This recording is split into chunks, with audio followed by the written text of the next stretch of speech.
ایسا نہیں ہو سکتا کہ ہم عید کی خوشیوں میں کچھ اور چہروں پر بھی خوشیاں بکھیر دیں، کسی اور کے گھر میں بھی اچھی عید کر دیں، ہمارے بچوں کو عیدی بھی دے رہے ہیں، کپڑے بھی زبردست پہنا دیے، تیاری بھی کر رہے ہیں، لیکن کچھ گھرانے ایسے ہیں جی ناظرین جن کے گھروں میں آج عید کے دن بھی اچھا کھانا نہیں بنا ہو سکتا ہے ان کے بچوں نے آج بھی اچھے کپڑے نہیں پہنے ہوں، آج بھی کچھ یتیم بچے ہوں گے جن کے سر پر باپ کا سایہ نہیں، تو تھوڑا سا باہر نکلیے، بلکہ باہر نہ نکلیے، تھوڑا سوچ لیجیے، آپ کے اپنے ملازمین، آپ کے اپنے غریب رشتہ دار، آپ کے آس پاس پڑوسی یا کچھ غریب علاقے آپ کے گھر پہ کچھ کام کرنے والے والیاں ہیں۔ اچھا ایک اور فینومنا پتہ کیا بن گیا ہے کہ ہم یہ سمجھتے ہیں کہ یار جو مانگنے نہیں آیا نا اس کو کیا دینا، اس کے پاس ہے، اس کا مطلب یہ ہماری شاید بہت بڑی بھول ہے۔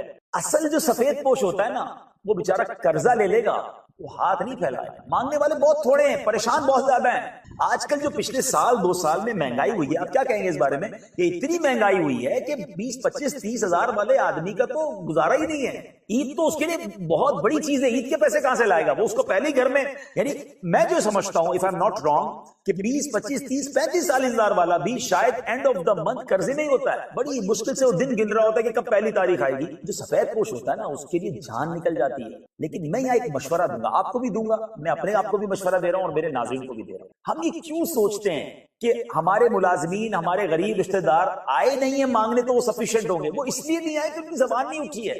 اگر اللہ نے آپ کو نوازا ہے، میں ایک آپ کو مشورہ ویسے ہی دے دیتا ہوں، آپ اگر انویلپ بنا لیں اور 10 ہزار 5 ہزار اللہ نے نوازا ہے تو 20 ہزار اپنے رشتہ داروں کے لیے بغیر ان کے کہے عیدی کا لفافہ بھجوا دیں، تو کیا ان کے چہروں پہ مسکراہٹ نہیں آئے گی؟ کیا وہ اپنے بچوں کو جو سوچ کے رکھا تھا کہ یار یہ چیز دلانی تھی وہ دلانی دیں گے؟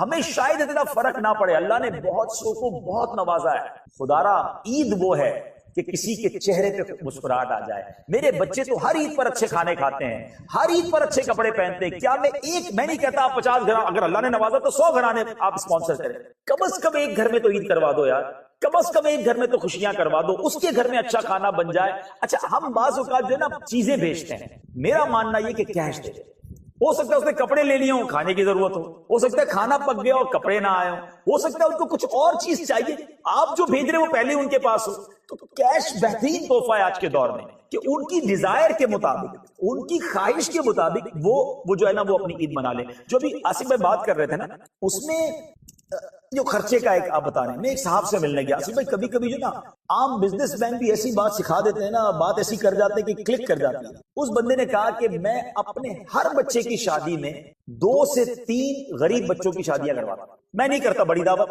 میں نہیں کرتا کوئی بھی فنکشن، میں نے اپنے بچوں کو سمجھا دیا ہے بیٹا اگر تم نے زندگی پر خوش رہنا ہے نا تو اپنے ساتھ 2 دعا کرنے والے خاندان بسا لو۔ اب وہ میاں بیوی جن کی میں نے شادی کرائی ہے نا وہ ساری زندگی میرے اس بچے کو دعائیں دیتے ہیں۔ اب یہ کتنا اچھا طریقہ ہے کہ کروڑ 2 کروڑ 4 کروڑ دعوت پہ خرچ کرنے کی بجائے اگر اسی بجٹ میں ہم کچھ غریب بچیوں کی شادیاں کروا دیں تو وہ آپ کے بچے کی شادی کے ساتھ ان کی شادی ہوئی ہے، وہ خاندان خوش ہے، آپ کی اولاد خوش ہے، آپ کی فیملی خوش ہے۔ یہ جو سائملٹینیسلی کام ہوتے ہیں نا یہ بڑے کمال کے کام ہوتے ہیں۔ اسی طرح ایک اور صاحب ہمارے بہت اچھے دوست ہیں ہمارے، انہوں نے بڑا اچھا پلان کیا، انہوں نے کہا میں ایک نیا گھر بنا رہا ہوں، جس دن گھر کا میں نے کام شروع کیا ساتھ میں نے مسجد کا کام شروع کیا، میرا گھر اور اللہ کا گھر ساتھ بننا چاہیے تاکہ یہ گھر کی برکت سے میرا یہ گھر آباد رہے۔ Look at the way of thinking, یہ بھی تو تھنکنگ ہے نا۔ اگر آپ اسی طرح غور کرتے جائیں کہ مثال کے طور پہ میں مشورہ دیتا ہوں، آپ چاہتے ہیں آپ کو بڑی بیماریاں نہ ہوں، آپ کے بچوں کو بڑی بیماریاں نہ ہوں، آپ لوگوں کو علاج کرانا شروع کر دیں اس نیت کے ساتھ کہ اللہ میں ان کا علاج کرا رہا ہوں، مجھے بڑی بیماریوں سے بچانا۔ مجھے ایک صاحب کا امریکہ سے کال آئی، مجھے کہتے ہیں دعوت اسلامی کچھ آنکھوں کے مریضوں پر کام کر رہی ہے، مجھے وہ کام کرنا ہے۔ میں نے کہا ہم تو بہت سارے مریضوں کا علاج کراتے ہیں، آنکھوں کے مریض بھی ہیں۔ اچھا اتفاق یہ تھا آصف بھائی انہی دنوں میں مجھے 2 آنکھوں کے مریض جن کی آنکھوں کا بیچاروں کا بال ہی خراب ہو گیا تھا، 4.5 لاکھ روپے خرچہ تھا، تو میں نے اس بیچارے اچھا وہ تھے بھی عالم دین، ان کی تصویر بھیجی کہ ان کا کام ہے، فوراً مجھ سے پیسے منگوا لیں، تھوڑی دیر بعد ایک اور فوراً منگوا لیں۔ میں نے کہا مجھے تجسس ہوا، میں نے کہا یہ آنکھوں کو کیوں پکڑ لیا اس نے، کوئی وجہ تو بتاؤ، امریکہ میں ہوتے تھے۔ میں نے ان سے وجہ پوچھی، کہتے ہیں میرے بہت قریبی دوست کی سڈنلی آنکھ چلی گئی، کچھ بھی نہیں تھا، اللہ نے اتنا نوازا ہے وہ نابینا ہو گیا۔ میں نے سوچ لیا کہ اگر اس آفت سے بچنا ہے نا تو مجھے آنکھوں کا علاج کروانا چاہیے۔ Look at the way of thinking, یار کتنی اچھی سوچ ہے۔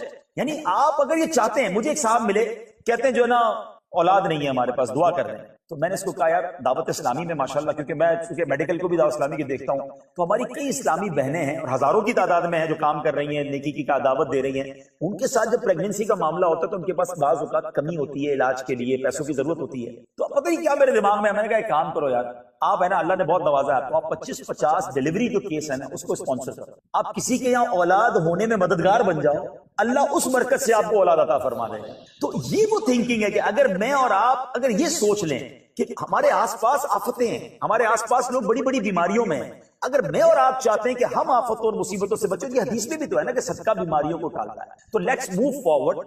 آج میرا یہ پیغام لے لیں، تھوڑا سا آج ہی کر لینا. ہاں عید کا پہلا دن ہے نا، آج ہی کوشش کر لو یار کسی کے گھر میں عید کرو. درود پاک پڑھنے کے بے شمار فضائل و برکات ہیں.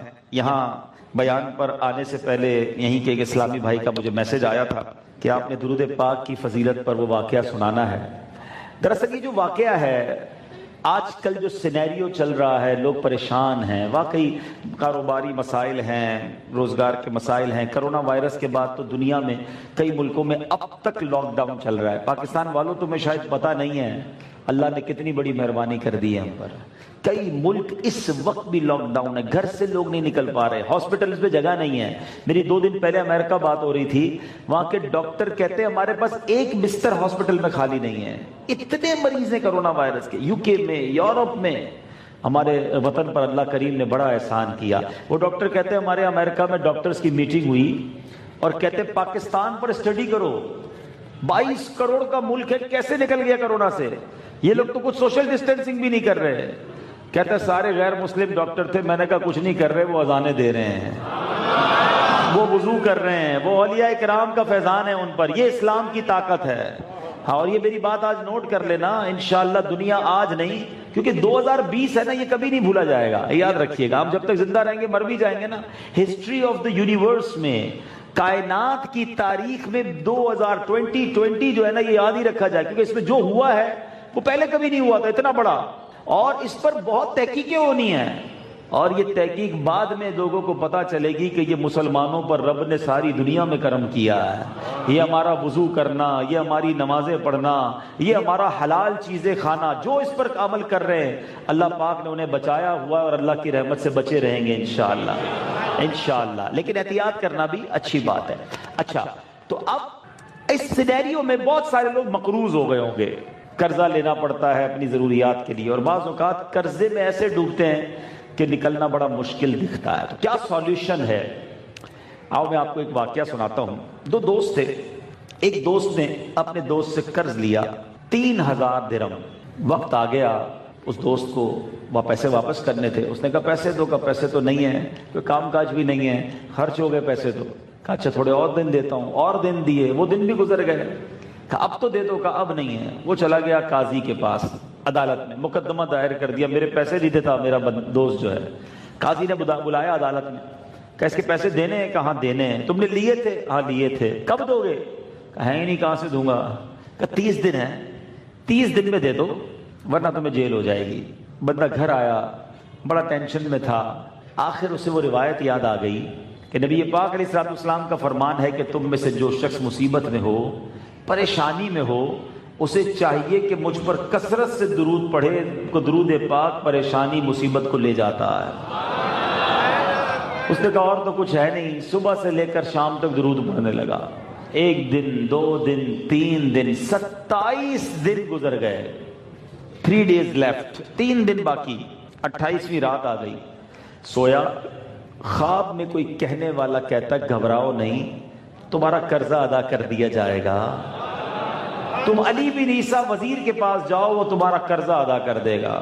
صبح اٹھے، کہتے ہیں خواب میں کسی نے اشارہ تو دیا ہے مگر وزیر کو کیا بتاؤں گا، آواز آئی ہے، کیسے ہوگا. وہ دن بھی گزر گیا درود پڑھتے پڑھتے. 28 دن گزر گئے. 29ویں رات آ گئی. اب نبی پاک علیہ السلام خواب میں تشریف لے آئے. آقا علیہ السلام فرماتے میرے غلام گھبراؤ نہیں، علی بن عیسیٰ وزیر کے پاس جاؤ، وہ تمہارا قرضہ ادا کر دے گا. صبح اٹھا ویری فریش، نبی پاک نے زیارت کروا دی، آقا نے آسرا دے دیا، اب تو کام ہو جانا ہے. مگر خیال آیا کہ میں علی بن عیسیٰ کو اگر یہ جا کر کہوں گا کہ مجھے نبی پاک علیہ السلام نے فرمایا، تو وہ اگر نشانی مانگ لے گا تو میرے پاس تو کوئی ایویڈنس، کوئی پروف، کوئی نشانی تو نہیں ہے. اسی تذبذب، اسی ہیزیٹیشن میں یہ لاسٹ دن بھی گزر گیا. صبح عدالت میں جانا ہے. اب جو رات وہ سویا، پیارے آقا علیہ الصلوۃ والسلام پھر خواب میں تشریف لائے. پھر قسمت جاگ اٹھی. کہا علی بن عیسیٰ کے پاس جاؤ اور جا کر اپنا قرضہ جو رقم درکار ہے اس سے لے لو. کہ حضور مسئلہ یہ ہے میں جاؤں گا، اس نے اگر کہا کہ نشانی کیا ہے میں کیسے مان لوں تمہیں نبی پاک علیہ الصلوۃ والسلام نے بھیجا ہے. آقا علیہ الصلوۃ والسلام نے کچھ اس طرح فرمایا جس کا مضمون یہ ہے کہ علی بن عیسیٰ سے کہنا کہ مجھے نبی پاک نے یہ نشانی بتائی ہے کہ تم روزانہ فجر کی نماز کے بعد 5000 مرتبہ درود پاک پڑھتے ہو، اور جب تک یہ درود کمپلیٹ نہیں ہوتے تم کسی سے بات نہیں کرتے ہو. یہ راز صرف تمہیں پتا ہے، تمہارے اللہ کو معلوم ہے. اب جب صبح اٹھا تو ویری فریش، کہتا ہے اب تو ثبوت بھی مل گیا. آخری لمحات تھے، عدالت میں پیش ہونا تھا. اس سے پہلے صبح صبح یہ علی بن عیسیٰ وزیر کے پاس چلا گیا. اس کے دربار میں درباری بھی تھے. کہا مجھے وزیر صاحب سے ملنا ہے، پیغام لایا ہوں. اندر سے سوال ہوا کس کا پیغام لائے ہو؟ کہ رسول پاک علیہ الصلوۃ والسلام کا پیغام لایا. دروازہ کھلا، علی بن عیسیٰ وزیر کے پاس بیٹھا. کہ رات نبی پاک علیہ الصلوۃ والسلام نے دیدار کروایا ہے. میں 3000 درہم کا مقروض ہوں. آج پیسے دینے کی لاسٹ ڈیٹ ہے. اگر آج پیسے نہیں دیے میں جیل چلا جاؤں گا. مجھے نبی پاک نے تمہارا نام دیا ہے کہ تمہارے پاس آ جاؤں. وزیر کہتا ہے بات تو بڑی اچھی ہے مگر میں کیسے مان لوں؟ کوئی نشانی ہے کہ تمہیں رسول پاک علیہ الصلوۃ والسلام نے بھیجا ہے؟ عاشق رسول کہتا ہے خالی نہیں آیا، آقا نے نشانی بھی بتائی ہے، پروف اور ایویڈنس لے کر آیا ہوں. کہ حضور بات یہ ہے کہ نبی پاک نے بتایا کہ آپ روزانہ فجر کی نماز کے بعد 5000 بار درود پاک پڑھتے ہیں. یہ راز کہ صرف آپ جانتے ہیں اور اللہ جانتا ہے، آپ کے اور رب کے درمیان یہ راز ہے. اور یہ بات آپ کسی کو بتائی بھی نہیں آپ نے. اور آپ جب تک درود کمپلیٹ نہیں ہوتے کسی سے بات بھی نہیں کرتے ہیں. اللہ اکبر. پہلے ذرا تصور کرو، جو وزیر صبح سویرے 5000 درود پڑھتا ہوگا، عاشق رسول کتنا بڑا ہوگا. اس کی تو لاٹری لگ گئی نا. کہتا ہے مرحبا یا رسول اللہ، میرے آقا نے میرے درود قبول کر لیے. نبی پاک کی بارگاہ میں یہ درود قبول ہو گئے. او جناب اس کے تو بارے نیارے ہو گئے. وہ اپنے گھر میں گیا، تھوڑی دیر بعد آیا.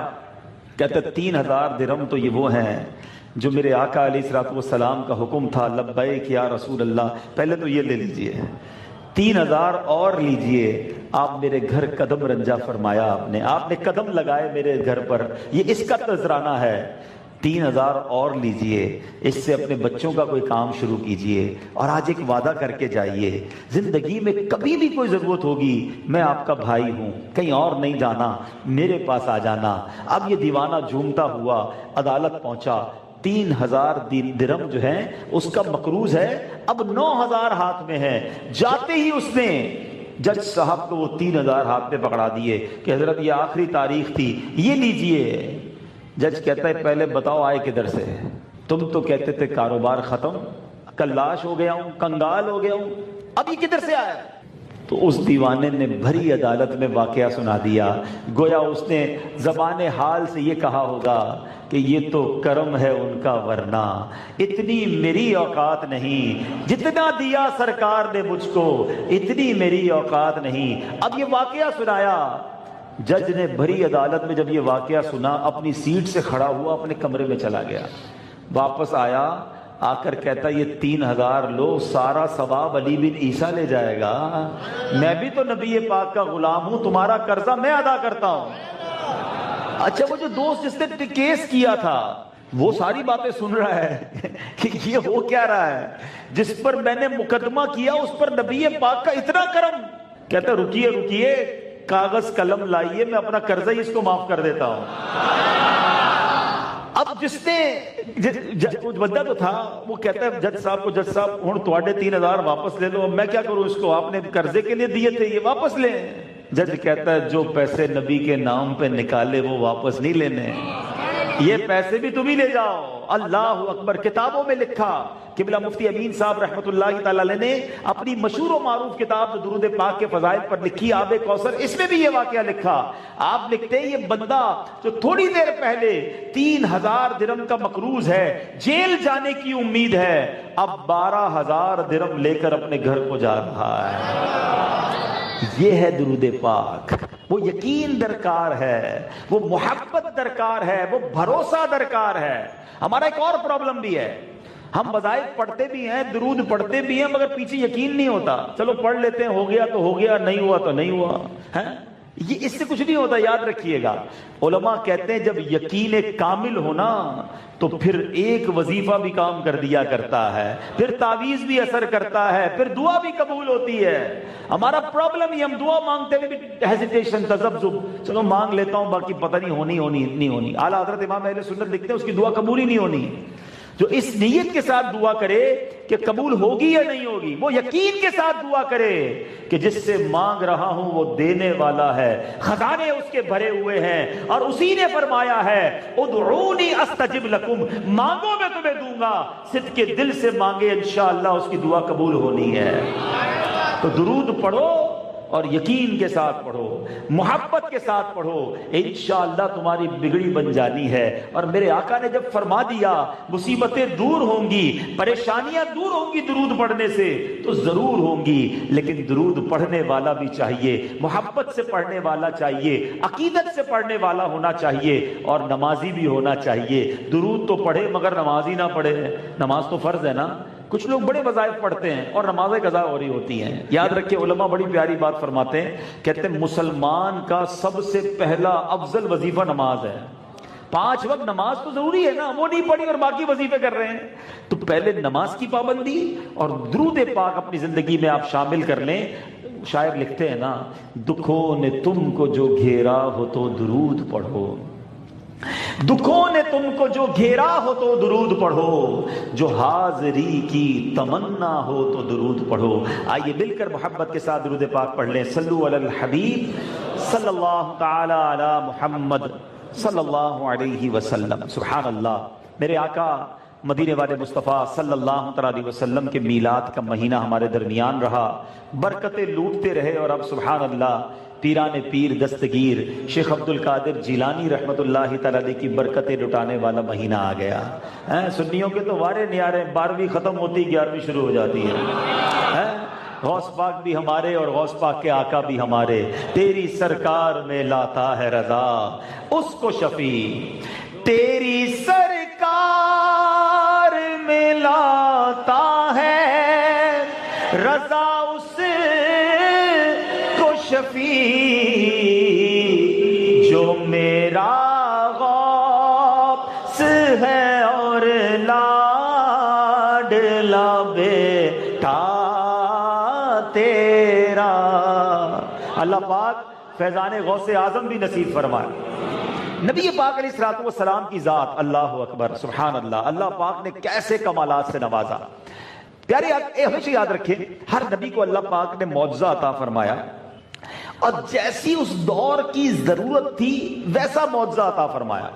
حضرت عیسیٰ علیہ السلام کا دور تھا، اس زمانے میں علاج بڑی ترقی کر گیا تھا، میڈیکیشن کا دور تھا، بڑے بڑے ڈاکٹرز تھے، بڑا بڑا علاج کرتے تھے، اور لوگ ان ڈاکٹروں کو بہت کچھ مانتے تھے۔ اللہ تعالیٰ نے حضرت عیسیٰ علیہ السلام کو کیا معجزہ عطا فرمایا؟ ڈاکٹروں نے ترقی بڑی کر لی تھی، مگر کوڑ کا علاج نہیں کر سکے تھے انہوں نے۔ آج کل کرونا کی ویکسین نہیں بن پا رہی نا، مشکل ہو گئی ہے، اس زمانے میں کوڑ کا علاج نہیں تھا۔ اچھا، پھر مادرزاد اندھے جو پیدائشی بلائنڈ ہے، ان کی آنکھیں نہیں آ سکتی تھی۔ اللہ پاک نے حضرت عیسیٰ کو معجزہ کیسا دیا کہ آپ دم کرتے تھے، کوڑ والا مریض ٹھیک ہو جاتا تھا، ہاتھ لگاتے، اللہ کا نام لے کر دم کرتے، بائی برتھ بلائنڈ، مادرزاد اندھا ہوتا وہ آنکھ والا ہو جاتا تھا۔ اچھا، علاج تو کرنا چلو پھر بھی بڑی بات تھی، مگر لوگوں نے کہا مانے جب آپ مردہ زندہ کر دیں۔ اللہ کے نبی حضرت عیسیٰ علیہ السلام دعا فرماتے مردے زندہ ہو جایا کرتے تھے۔ جس اللہ کے نبی کے پاس یہ طاقت ہو وہ مردے زندہ کر دے، تو نبیوں کے آقا کی طاقت کا عالم کیا ہوگا۔ میرے اعلیٰ حضرت ایسے نہیں لکھتے، کمال کی بات، ذرا یہ شعر سمجھو، اس کی خوبصورتی سمجھو۔ اعلیٰ حضرت کہتے ہیں یا رسول اللہ ایک دل ہمارا کیا ہے، آزار اس کا کتنا۔ آقا ہمارا دل مردہ ہم مانتے ہیں، بالکل گندا ہے، لیکن حضور اس کی کوئی حیثیت ہی نہیں، اوقات ہی نہیں، اس دل کی کیا حیثیت ہے؟ حضور ایک دل ہمارا کیا ہے، آزار اس کا کتنا، تم نے تو چلتے پھرتے مردے جلا دیے ہیں۔ آپ تو مردے زندہ کر دیتے، دل پر تو نظر کرنی، یہ بھی زندہ ہو جانا ہے۔ تو حضرت عیسیٰ کو اللہ پاک نے یہ علاج اور مردے زندہ کرنے والا معجزہ عطا فرمایا. ٹھیک ہے. حضرت سلیمان علیہ السلام، حضرت صالح علیہ السلام، آپ کے زمانے میں لوگ پہاڑ کے اندر گھر بنا لیتے تھے. بڑی ان کے اندر طاقت تھی. پہاڑ ان کے ہاتھوں میں گویا موم تھا. تو حضرت صالح علیہ السلام کو اللہ پاک نے کیا معجزہ دیا کہ پہاڑ کھود تو لیتے تھے، پہاڑ بچہ نہیں دیتا تھا. مگر ان لوگوں نے کہا کہ ہم جب اللہ کا نبی مانے کہ آپ پہاڑ سے زندہ اونٹنی نکال کر بتائیں، اور اونٹنی بھی ایسی ہو جس کے پیٹ میں بچہ بھی ہو. اللہ نے یہ معجزہ دیا، آپ نے اشارہ فرمایا، پہاڑ سے اونٹنی بھی نکلی، اس نے بچہ بھی بعد میں جنا. جیسی قوم ویسا معجزہ. ٹھیک ہے. اللہ کے نبی علیہ السلام آخری نبی صلی اللہ علیہ وسلم جو تشریف لائے نا، وہ دور بڑے انٹلیکچوئل لوگوں کا دور تھا. عرب کے لوگ اپنے آپ کو بڑا فصیح سمجھتے تھے، بڑا بلیغ، بڑا ان کو لگتا تھا ہم ہی بولنے والے ہیں. علماء بیٹھے، بڑی عجیب بات ہوگی کئی لوگوں کے لیے، جو عربی نہیں ہوتا اس کو کیا کہتے ہیں؟ کیا کہتے ہیں؟ عجمی. کیا کہتے ہیں؟ ہم لوگ کون ہیں؟ عجمی. عربی نہیں ہے نا، تو جو عربی نہیں ہے وہ عجمی ہے. ٹھیک ہے. آپ کو پتہ ہے عجمی کس کو کہتے ہیں؟ عجمی کہتے گونگے کو.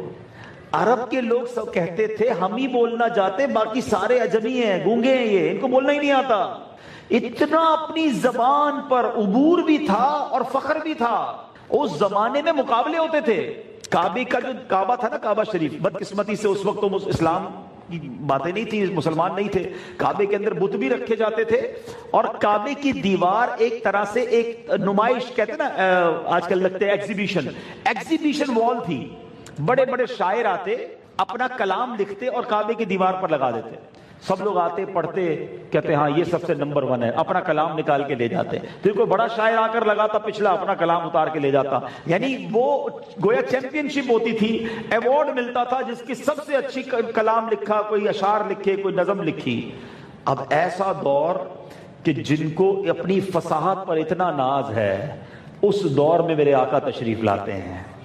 تو اللہ پاک نے کیسا معجزہ دیا. یوں تو بہت سارے معجزے دیے، اتنے معجزے دیے، ہم بیان کرتے چلے جائیں ہمارے الفاظ ختم ہو جائیں گے. کمالات مصطفیٰ، معجزات مصطفیٰ کا احاطہ نہیں ہو سکتا. سیدی اعلیٰ حضرت لکھتے ہیں نا، سرتاب قدم ہے تنے سلطان زمن پھول. سر سے لے کر پاؤں تک میرے آقا با کمال ہیں. سرتاب قدم ہے تنے سلطان زمن پھول، لب پھول، بدن پھول، زخم پھول، دہن پھول. آقا سراپا با کمال ہیں. اب لیکن مقابلہ تھا اس قوم کے بارے میں، اپنا نبی پاک علیہ السلام کا وہ جس کو کہتے ہیں عروج ظاہر رب نے کرنا تھا. تو اللہ کریم نے نبی پاک کو ایسی فصاحت عطا فرمائی، ایسی بلاغت عطا فرمائی. میرے آقا کچھ جملے عطا فرماتے، لوگ حیران ہو جاتے. اور پھر کرم بالائے کرم یہ ہوا کہ قرآن نازل ہوا. اور جب اسی کعبے کی دیوار پر سورہ کوثر، سب سے چھوٹی قرآن پاک کی سورت ہے، وہ لکھ کر لگائی گئی. بڑے بڑے شعراء آئے، پڑھتے تھے، سوچتے تھے، اور آخر اپنا کلام اتار کے کہتے یہ کسی انسان کا کلام نہیں ہے، یہ دنیا کے کسی انسان کا کلام نہیں ہے. سبحان اللہ. جب ہی میرے اعلیٰ حضرت کہتے ہیں نا، فرماتے ہیں تیرے آگے یوں ہیں دبے لچے. فصحاء عرب کے بڑے بڑے انٹلیکچوئلز آتے تھے. نبی پاک جب گفتگو فرماتے تھے، قرآن پاک کی آیتیں سناتے تھے، وہ دنگ رہ جاتے تھے. وہ کہتے اپنے بڑے بڑے شعراء کو پڑھا ہے، عرب کے فصیح و بلیغ لوگوں کی باتیں سنی ہیں، مگر یہ باتیں وراء الورا ہیں، یہ آیتیں کچھ اور ہیں. سیدی اعلیٰ حضرت کہتے ہیں آقا تیرے آگے یوں ہیں دبے لچے.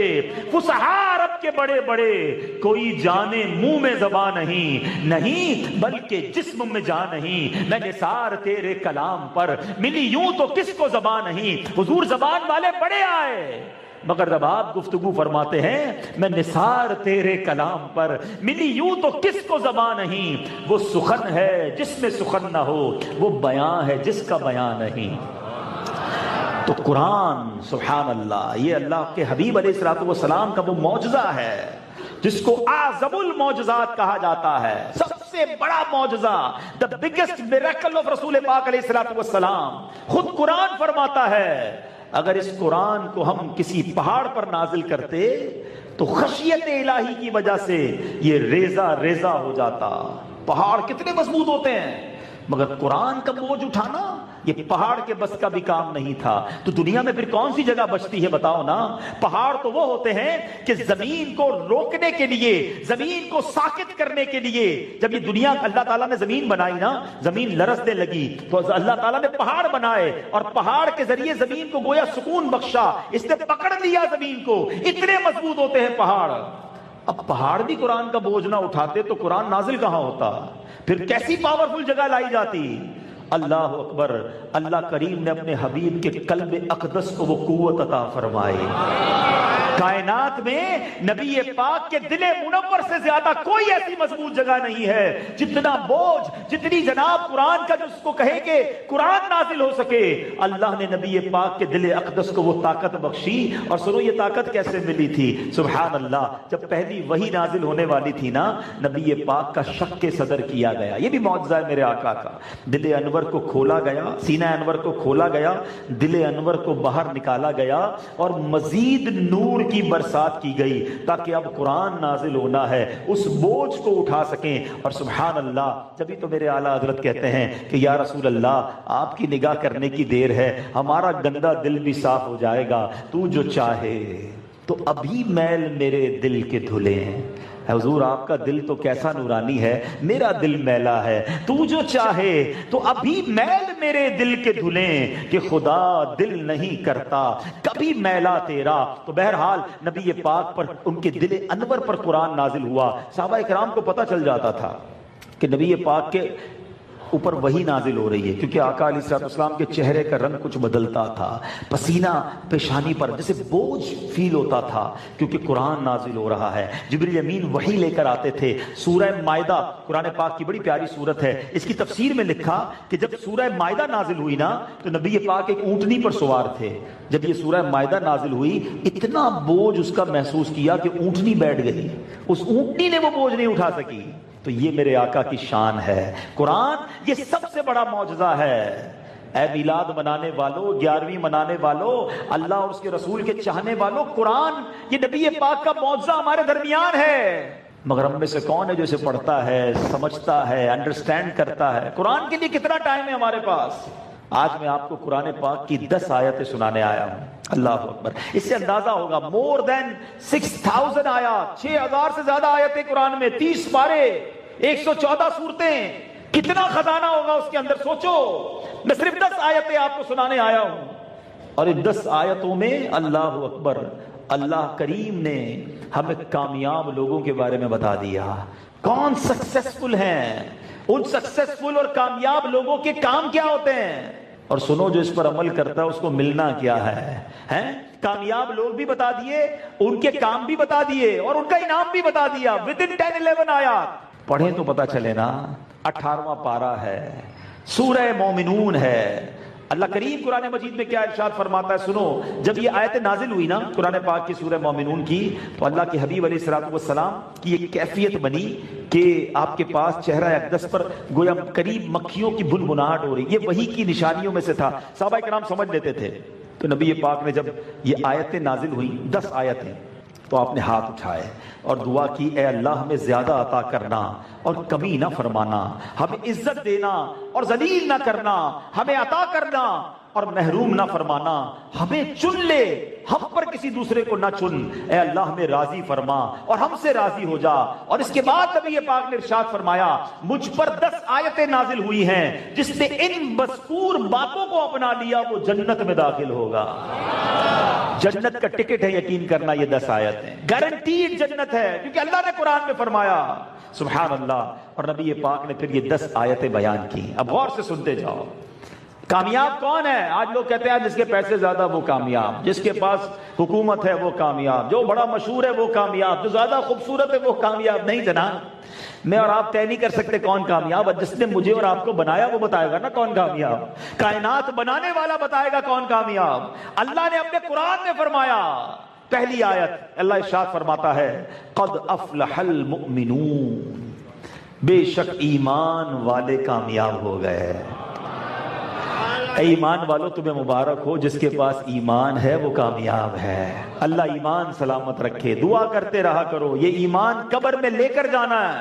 ایک حدیث تو سنی ہوگی نا، انما الاعمال بالنیات، اعمال کا دار و مدار نیتوں پر۔ ایک اور حدیث بھی ہے، انما الاعمال بالخواتیم، اعمال کا دار و مدار خاتموں پر ہے۔ خاتمہ ایمان والا نہ ہوا، ساری زندگی روزے رکھتے رہے، نمازیں پڑھتے رہے، عبادت کرتے رہے، کچھ نہیں ہونا۔ ایمان کے ساتھ قبر میں جانا ہے تو سب کچھ ٹھیک ہونا ہے۔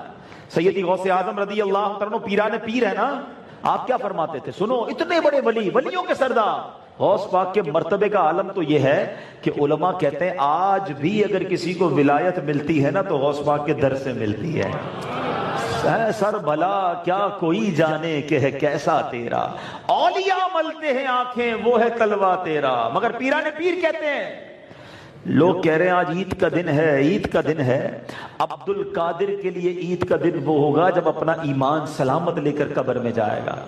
اتنے بڑے اللہ کے ولی ایمان کی سلامتی کی فکر کریں، ہمیں پتہ ہی کچھ نہیں، تو دعائیں مانگا کرو، ایسے کاموں سے بچو جو ایمان کو چھین لیتے ہیں۔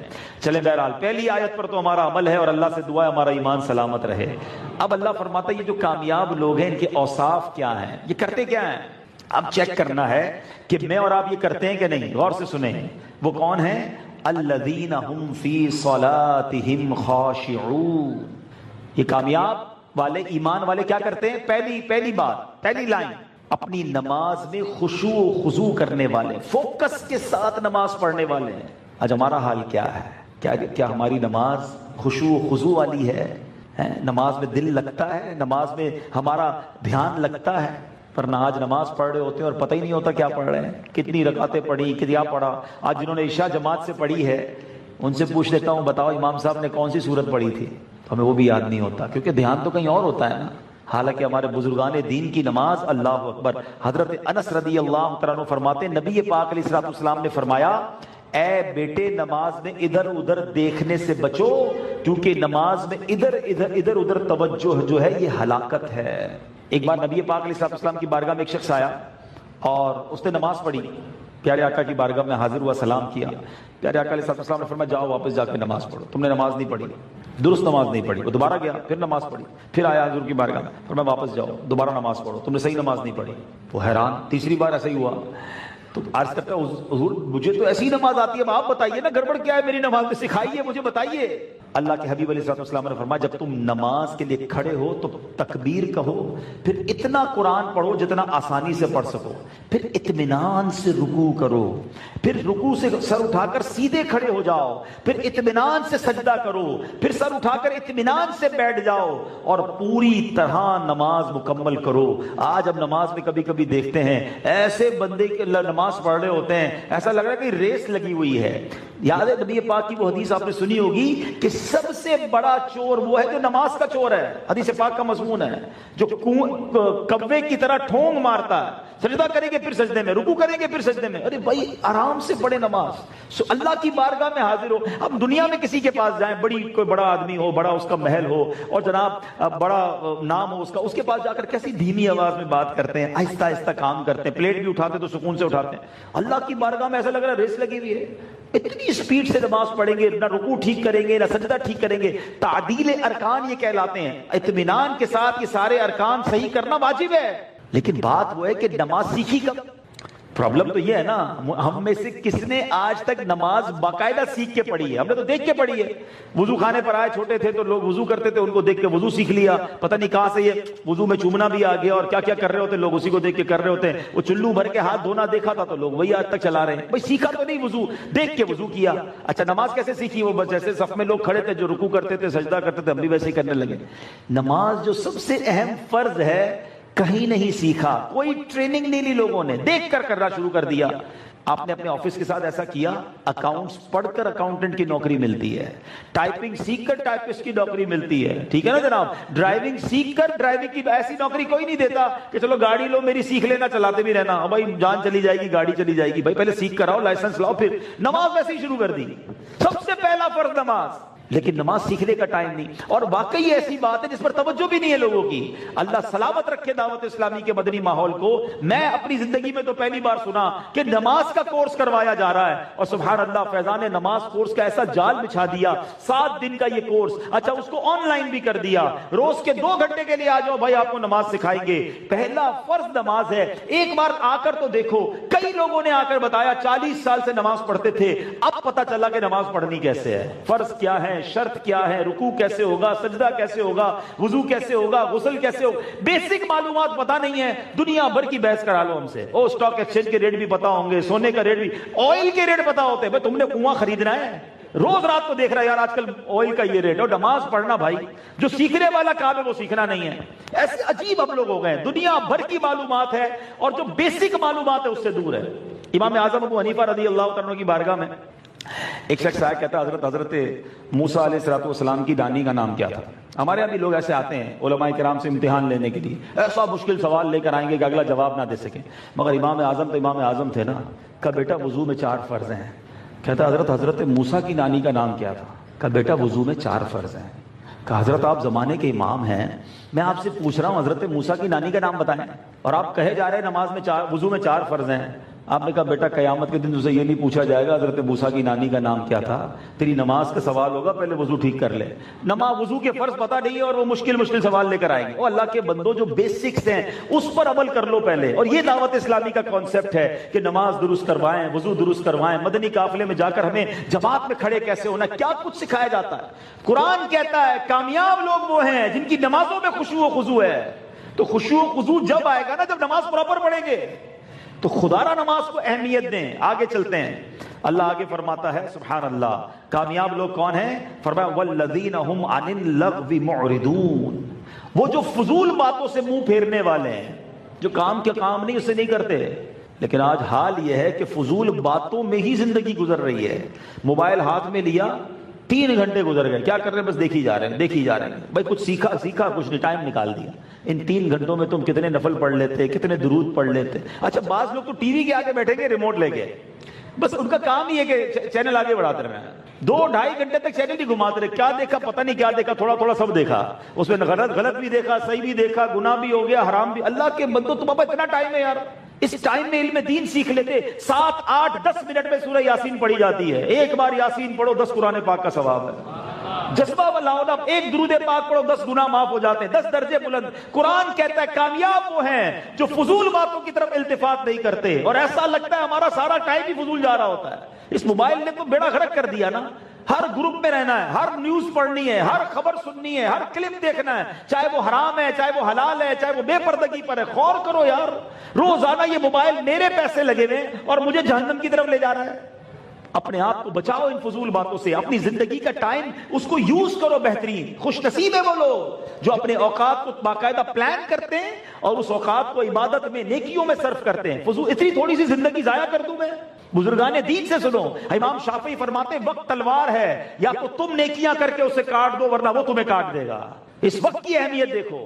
بہرحال آگے چلتے ہیں. اللہ فرماتا ہے قرآن پاک میں والذین هم للزکاة فاعلون, یہ کامیاب لوگوں کے وصف آ رہے ہیں. اگر کہیں کمی ہے آج نوٹ کرتے جاؤ, مجھے بھی ان میں بننا ہے, کیونکہ اللہ نے فرمایا یہ کامیاب ہے اور آگے میں نے انعام سنانا ہے آپ کو. اللہ فرماتا ہے وہ جو اپنی زکات دینے کا کام کرنے والے ہیں. زکات پوری دینی ہے, ڈنڈی نہیں مارنی زکات میں. بوجھ نہ سمجھے زکات کو, او ہو یہ تو بہت ہو گیا یار, اتنی ساری زکات. اللہ کے بندے, آج اگر تجھ پر 10 لاکھ روپے زکات ہو گئی اور تو یہ کہہ رہا ہے 10 لاکھ نکالنے پڑیں گے, اللہ کا شکر ادا کر, اللہ نے 4 کروڑ دیے تو 10 لاکھ زکات ہے نا. زکات دینے والا تو زکات بھی دے, سجدہ بھی کرے. اے اللہ تیری مہربانی, دینے والا بنایا, مانگنے والا نہیں بنایا.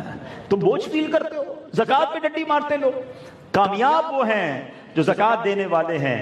آگے اللہ فرماتا ہے, اے نوجوانوں غور سے سننا, والذین هم لفروجہم حافظون الا علی ازواجہم او ما ملکت ایمانہم فانہم غیر ملومین. اور وہ جو اپنی شرم گاہوں کی حفاظت کرنے والے ہیں مگر اپنی بیویوں یا شرعی باندیوں پر جو ان کے ہاتھ کی ملک ہیں, پس بے شک ان پر کوئی ملامت نہیں. فمن ابتغى وراء ذلك فاولئک هم العادون, تو جو ان کے سوا کچھ اور چاہے تو وہی حد سے بڑھنے والے ہیں. بہت شارٹ لسٹ ہے. میں آپ کو صحیح بتاؤں, جب میں نے یہ آیتیں پڑھی نا, اور جب اس کا انعام آپ سنو گے, جتنا بڑا انعام ہے اس کے لیے تو 500 کام ہونے چاہیے. ہمیں لگتا ہے 3-4 چیزیں ہیں. اللہ کے حبیب نے فرمایا جو اس پر عمل کر لے وہ جنت میں چلا جائے گا. اب وہ کیا ہے؟ پہلی بات آپ نے سنی, نماز پڑھنی ہے خشوع و خضوع کے ساتھ. ابھی تک دوسری بات کیا سمجھی؟ فضول کاموں سے اپنے آپ کو بچانا ہے. اب تیسری بات کیا آئی؟ زکوٰۃ پوری دینی ہے. چوتھی بات اب کیا آ رہی ہے؟ اپنی شرمگاہ کی حفاظت کرنا ہے. حرام کاموں کی طرف نہیں جانا ہے. بدکاری کتنی عام ہو گئی ہے نوجوان, میں کیا کہوں, اب اتنا برا حال ہے کہ یہ گرل فرینڈ بوائے فرینڈ کا چکر, ٹیلی فون پر باتیں کرنا اور ان غلط کاموں میں پڑ جانا نہ کرو میرے بچوں.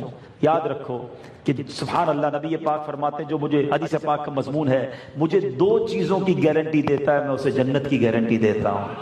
جو اپنی زبان کی حفاظت اور شرمگاہ کی حفاظت کی گارنٹی دے. ہمیشہ یاد رکھیں, پہلے آنکھ بہکتی ہے, پھر دل بہکتا ہے, اور پھر شرمگاہ بہکتی ہے. تو اللہ پاک خوش نصیب ہے وہ نوجوان جس کی جوانی عبادت میں گزر رہی. جوانی کی توبہ اللہ کو بڑی پسند ہے. تو ان حرام کاموں کی طرف, یہ فلمیں, ڈرامے, گانے باجے, انٹرنیٹ, یہ تمام وہ چیزیں جو ان گناہوں کی طرف لے جاتے ہیں. اپنے آپ کو بچاؤ, کیونکہ کامیاب وہ ہیں جو اپنی شرمگاہ کی حفاظت کرنے والے ہیں, اپنی پاکیزگی کو بچانے والے ہیں. تو وہ کامیاب لوگ ہیں. اور اللہ قرآن میں فرماتا ہے کہ جو غلط کاموں کی طرف نہیں جاتے, جو حلال طریقہ ہے اپنی اس تسکین کو پورا کرنے کا, اس کی شریعت نے اجازت دی. اس کے علاوہ جو اس طرف جاتے ہیں تو قرآن فرماتا ہے وہ حد سے بڑھنے والے ہیں. اللہ مجھے بھی محفوظ رکھے اور آپ کو بھی محفوظ رکھے. آگے اللہ فرماتا ہے والذین هم لأماناتهم وعہدهم راعون, اور وہ جو اپنی امانتوں اور اپنے وعدے کی رعایت کرنے والے ہیں. امانت رکھوائی جائے تو پوری ادا کریں, اور وعدہ کریں تو پورا کریں. آج کل تو یہ جملہ مشہور کر دیا ہے, وہ وعدہ ہی کیا جو پورا ہو جائے. استغفر اللہ. نبی پاک کے غلام ہو, اسلام مجھے اور آپ کو وعدے کی پاسداری کا درس دیتا ہے. ایک بار نبی پاک علیہ السلام کا ایک شخص سے لین دین تھا. اس نے کہا حضور آپ کھڑے رہے, میں بھی آتا ہوں. نبی پاک نے فرمایا میں تمہارا یہی انتظار کر رہا ہوں. اسے وعدہ کر لیا. وہ بندہ 3 دن تک چلا گیا, بھول گیا. 3 دن بعد مجھے اسے یاد آیا کہ میں جناب رسول اللہ صلی اللہ علیہ وسلم سے ایک وعدہ کر کے آیا تھا. انہوں نے کہا تھا میں کھڑا ہوا ہوں. جب وہ واپس آیا, نبی پاک وہیں کھڑے ہوئے ہیں, لیکن اس کے بعد بھی غصہ نہیں ہے, آپ ناراض نہیں ہوئے. اس کو کچھ فرمایا, نوجوان تمہاری وجہ سے میں 3 دن سے یہاں کھڑا ہوں. یہ ہے وعدہ. اور آج حال یہ ہے کہ اب مسلمان پر بھروسہ کرنے کے لیے تیار نہیں ہے. وعدہ کر لے, قسمیں کھا لے, دینا ہی نہیں اس کو, اس نے کام کرنا ہی نہیں ہے. ارے آپ فکر ہی نہ کریں. میرا اپنی زندگی کا تجربہ یہ ہو گیا, جو کہنا فکر نہ کرو اس کی زیادہ فکر کرنی ہے. ارے حضرت آپ بس فکر ہی نہ کریں, اور فکر شروع کر دو بھائی, کیونکہ یہ اس کا تکیہ کلام ہے. بس آپ سمجھ لے ہو گیا, سمجھ نہیں لیا بھائی کر کے دو پھر ہوگا. ابھی سے تھوڑی ہو گیا, ہو گیا کہاں سے ہوا, ابھی شروع نہیں کیا بول رہے ہو گیا. تو تکیہ کلام بن گئے لوگوں کے. وعدے کرنے کام نہیں کرنا. پیسے لیتے وقت کچھ اور ہے, دیتے وقت کچھ اور ہے. قسمیں کھا کے لے لے گے, حضرت 1 مہینے بعد دے دوں گا, BC کھل جائے گی, فلاں سے آنے, بس نہیں بھی آئے میں کچھ بھی بیچ کے دے دوں گا. اس کے بعد ڈھونڈتے رہو اس کو. اب موبائل بھی بند, اب رابطہ بھی نہیں ہو رہا. یہ مسلمانوں کا کام نہیں ہے. قرآن کہتا ہے وعدوں کی پاسداری کرنے والے, امانتوں کی پاسداری کرنے والے, خیانت کرنے والے نہیں, یہ ہیں کامیاب لوگ. اور اب سنو آگے اللہ کیا فرماتا ہے. دوبارہ نماز کی بات ہو رہی ہے, حالانکہ 10 آیتیں ہیں. اس سے نماز کی اہمیت پتہ چلتی ہے. والذین هم علی صلواتہم یحافظون, اور وہ جو اپنی نمازوں کی حفاظت کرتے ہیں. پہلی آیت میں کہا نماز خشوع و خضوع سے پڑھتے ہیں, دوبارہ فرمایا نماز کی حفاظت کرتے ہیں, وقت پہ نماز پڑھتے ہیں. کئی لوگ سفر پر جائیں, کہتے ہیں یار سفر میں چلو چلتا ہے, ارے آج مصروف تھا اس لیے نماز چلی گئی. کچھ لوگ ملتے کہتے ہیں یار 4 نمازیں تو پڑھ لیتا ہوں, فجر میں آنکھ نہیں کھلتی. مجھے ایک سوال کا جواب دو, تمہاری فجر میں آنکھ نہیں کھلتی, کبھی ایسا ہوا صبح 7 بجے کی فلائٹ ہو, تمہاری آنکھ نہ کھلی ہو؟ 4 بجے سے ایئرپورٹ پہنچ جاتے ہیں, رات کو سوتے ہی نہیں ہیں, 3 الارم رکھواتے ہیں. سیٹ نے کہا صبح 8 بجے آ جانا, بہت ضروری میٹنگ ہے. او جناب بالکل پہنچیں گے, گھر والوں کو بھی کہیں گے, الارم بھی رکھیں گے, چوکیدار کو بھی کہہ کے سوئیں گے. نہ میٹنگ مس ہوئی, نہ ٹرین مس ہوئی, نہ بس مس ہوئی, نہ فلائٹ مس ہوئی, نماز مس ہو گئی. اس کا مطلب کیا ہوا؟ نماز کی وہ اہمیت نہیں ہے تمہارے نزدیک جو فلائٹ کی ہے, جو تمہاری کاروباری میٹنگ کی ہے. قرآن کہتا ہے نماز کی حفاظت کرنے والے, بے چین ہو جائے بندہ, کیسے نماز قضا ہو سکتی ہے؟ نماز سب سے زیادہ ضروری ہے, چاہے میں سفر میں ہوں, چاہے میں حضر میں ہوں, چاہے میں کہیں بھی ہوں. صدر الشریعہ بدر الطریقہ مفتی امجد علی اعظمی ایک مسئلہ لکھتے ہیں جس سے آپ کو اہمیت کا اندازہ ہوگا. فرماتے ایک شخص کشتی میں جا رہا ہو, طوفان آئے, کشتی کے پرخچے اڑ جائیں. اب وہ اس نے ایک تختہ پکڑ لیا ہو اور اس تختے پر جان بچاتے ہوئے بیٹھ گیا. فرمایا نماز کا وقت ہو گیا، اس کو وہاں بھی نماز پڑھنی ہوگی. یہ ہے نماز. بستر پر ہے تو بستر پر پڑھے، لیٹے لیٹے پڑھے، اشارے سے پڑھے. یار بس سر میں درد تھا آج نماز نہیں پڑھی، یہ بہانہ نہیں. میرے میٹھے اسلامی بھائی، نماز نہ پڑھنے والے سے رب ناراض ہوتا ہے، اور نمازی کو اللہ اپنا دیدار عطا فرمائے گا. فیصلہ خود کر لو، اللہ کی ناراضی چاہیے یا رب کا دیدار کرنا ہے. اس کی قبر روشن ہو جاتی ہے جو نمازی ہوتا ہے، اور جو بے نمازی ہوتا ہے اس کو قبر اس طرح دبائے گی. حدیث پاک کے الفاظ ہے کہ پسلیاں ایک دوسرے میں پیوست ہو جائیں گی. اور قرآن کامیاب لوگوں کے بارے میں بتا رہا ہے کہ وہ نماز کی حفاظت کرنے والے ہیں. بات بات پر نماز قضا ہو جاتی ہے، ایسا کبھی نہیں ہونا چاہیے. آؤ آج ایک پکی سچی نیت کر لو کہ آج کے بعد ہماری کوئی نماز قضا نہیں ہوگی. اب سنو انعام. آئے ہائے، یقین کرو مجھے اس آیت سے اتنا پیار ہے، اتنا پیار ہے. اس کے الفاظ تو سنو یار. کام کتنے بتائے؟ 6-7. دہرائی بھی کر لیتے ہیں، چلو میں بھی دہرائی کر لوں، آپ بھی کر لو. کامیاب کون ہے؟ ایمان والے. فضول باتوں پر نظر نہیں رکھتے، التفات نہیں کرتے، زکوٰۃ دیتے ہیں، شرمگاہ کی حفاظت کرتے ہیں، امانتیں پوری کرتے ہیں، وعدے پورے کرتے ہیں. اب تک یہی ہوا. اور پھر اب فرمایا نماز کی حفاظت کرتے ہیں. 7 کام ہو گئے تقریباً، کم و بیش. ٹھیک ہے، اٹس ناٹ بگ ڈیل. یہ بہت بڑا کام نہیں ہے، کرنا چاہے تو کر لے گا آدمی، کرنے والے کر بھی رہے ہوں گے. لیکن اب انعام سنو یار. آئے ہائے ہائے، کیا اسلوب ہے قرآن کا. قرآن کہتا ہے اولئک هم الوارثون، اولئک هم الوارثون. فرمایا یہی لوگ وارث ہیں. اب کس کے وارث ہیں؟ وراثت میں کیا ملے گا؟ فرمایا الذین یرثون الفردوس. فرمایا یہ فردوس کی میراث پائیں گے. کامیاب لوگ ہیں. صرف 10-11 آیتوں میں اللہ نے قرآن میں ہمیں بتایا کامیاب وہ لوگ ہیں جو یہ کام کرتے ہیں. 2 باتیں کرنی ہیں. جو 6600 سے زیادہ آیتوں کی تلاوت کرے ان سے اپنے آپ کو بچاؤ، اور نماز میں خشوع و خضوع بھی آ جائے گا جب تم قرآن کو سمجھنے والے بن جاؤ گے. اور انشاءاللہ پھر ملے گا کیا؟ اولئک هم الوارثون. آئے ہائے، یہ وارث ہیں. اور فرمایا الذین یرثون الفردوس. یہ وراثت میں کیا ملے گا؟ ارے ان کو میراث میں فردوس، جنت الفردوس ملے گی. اور میں آپ کو بتاؤں جنت الفردوس ہے کیا. میرے آقا فرماتے ہیں کہ جنت میں 100 درجے ہیں. ہر 2 درجوں کے درمیان اتنا فاصلہ ہے، حدیث پاک کا مضمون ہے، جتنا آسمان اور زمین کے درمیان فاصلہ ہے. فردوس سب سے اعلیٰ اور درمیانی جنت ہے. اس کے اوپر رحمان عز و جل کا عرش ہے، اور اسی سے جنت کی نہریں نکلتی ہیں.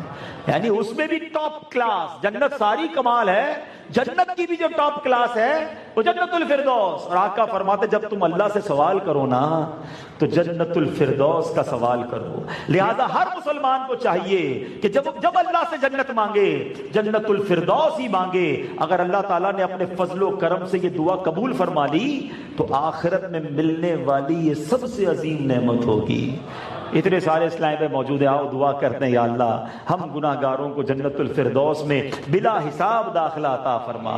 اے اللہ اپنے حبیب علیہ الصلوۃ والسلام کے پیچھے پیچھے ہمیں جنت الفردوس میں بلا حساب داخلہ عطا فرما. اے اللہ تیری جنت بہت بڑی ہے، ہم سارے بھی چلے گئے، تیری جنت میں کمی نہیں پڑے گی. اے اللہ ہمیں جنت الفردوس عطا فرما. ہمارے ماں باپ کو نصیب فرما، ہمارے بھائی بہنوں اور گھر والوں کو بھی عطا فرما، اور نبی پاک کی ساری امت کی بخشش فرما. صلو علی الحبیب. اب بتاؤ کیا لطف آیا. مجھے تو سچی میں سچ بتاؤں مجھے بیان کرنے میں اتنا لطف آیا کہ 10-11 آیتوں میں کیا کچھ قرآن سکھاتا ہے. اب عمل کریں گے انشاءاللہ، نماز پڑھیں گے انشاءاللہ، دل و جان سے پڑھیں گے انشاءاللہ. حرام دیکھنے سے بچنا ہے، حرام کھانے سے بچنا ہے، حرام سننے سے بچنا ہے، حرام کاموں سے بچنا ہے. انشاءاللہ اللہ کی رحمت سے پھر جنت میں داخلہ مل جائے گا.